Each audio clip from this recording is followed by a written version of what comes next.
Now, the ban on e-scooters being used on footpaths kicked in today, and already more than 100 warnings were issued to errant riders. Geraldine Yap with more.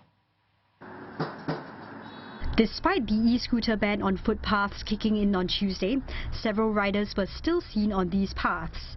Officers were deployed at Ang Mo Kio, Toa Payoh and Jurong to warn riders not to travel on footpaths. LTA says it will issue warnings to PMD riders until 31st December. Subsequently, offenders may be fined up to $2,000 and jailed a maximum of 3 months.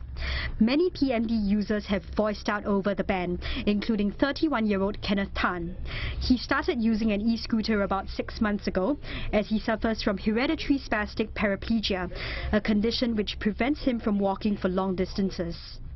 From my office to my home, it's largely covered already by the park connector. Unfortunately, there is a distance between Hillview MRT to Catchway MRT where it's not covered by park connector. It's definitely feasible to take public transport, but the thing is, it takes me 25 to 20 minutes to come here by public transport and 10 minutes by PMD.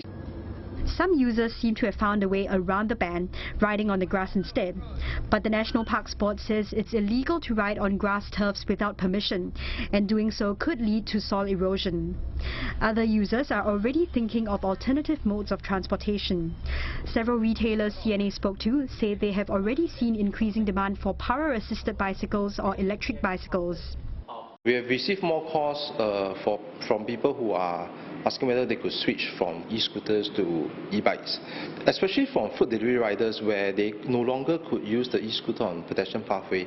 Probably the next best alternative is actually to use bicycles in general, whether it's the electrical bicycle or whether it's the manual bicycle. But one analyst says the growing demand for e-bikes could lead to another set of problems. If the more bicycles are on the road, then of course we are going to have another issue with the safety of the cyclist, because of the Singapore road is also not very wide. That's one thing. Actually, PMD was not the problem. It's that the people riding irresponsibly PMD, those people are in a problem. And if those people that do not ride PMD a responsible way, then we shouldn't expect that they will ride e-bike in a responsible way either. Dr. Park added that the lack of cycling infrastructure could limit the use of e-bikes and e-scooters for last-mile connectivity. But as the government continues to build up cycling networks, these devices could become more useful in the future.